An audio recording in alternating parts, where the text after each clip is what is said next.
Hi, my name is Frank Winters, and I'm a professor here at Gordon State College. We were asked to answer a couple questions about our field and the importance of our field. My particular field is modern Britain, late 19th century, early 20th century British politics and diplomacy.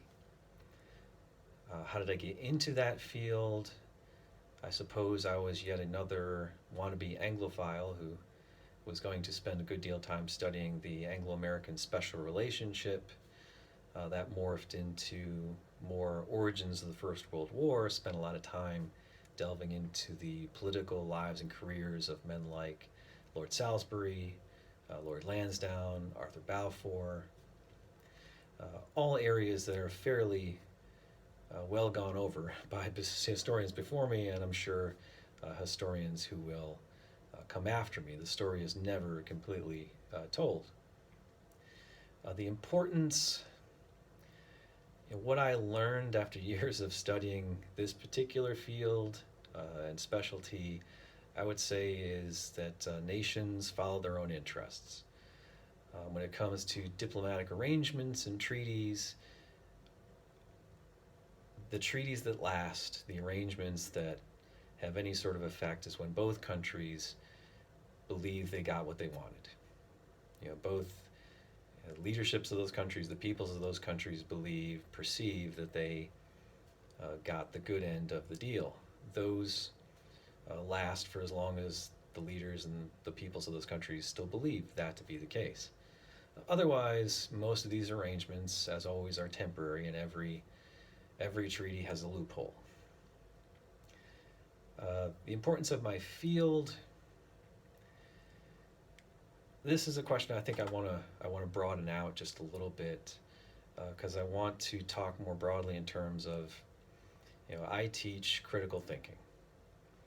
And I would say that no matter what field you're in, whether you're teaching in the humanities, the social sciences, whether it's psychology, sociology, English, we are all, to some extent, teaching critical thinking. And by critical thinking, I simply mean, for students to have a conscious understanding of their opinions and their own beliefs, and the ability to convey that information and to give reasons and to give evidence. So why do you believe what you believe? Why do you value what you value? Beyond just, well, this is the way I was raised and this is what I was told. We teach critical thinking, and as a historian, I teach the provisional and contingent historical narrative. The historical narrative changes over time. It changes based on who's teaching it, who's writing it. It changes based on who's reading it. We all can read the same historical work and come to a different conclusion. These narratives are temporary. What is truth and fact today might not be the case next year, might not be the case 10 years from now. So as the American philosopher Wilfrid Sellers put it, this is a story of how things hang together in the broadest possible terms and at this given moment in time.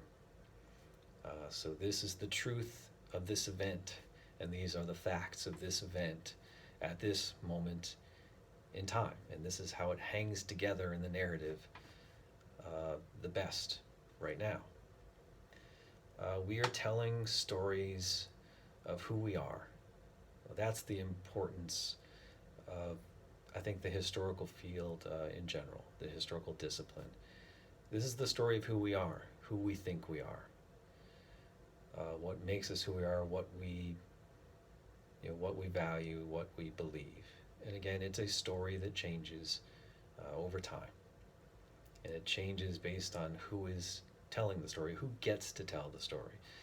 Well, largely who gets to tell the story, of course, are professional historians or your professors or your teachers at college or university. This is your consensus of the competent.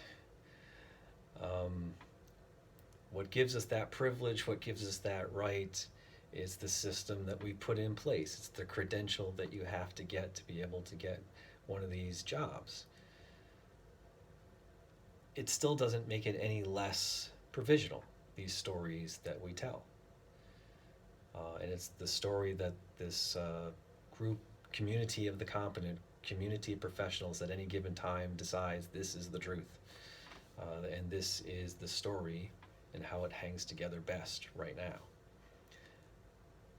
This is what I think I'm trying to impart in my discipline and the courses that I teach, whether it's a survey course, whether it's an upper level course on the origins of the First World War.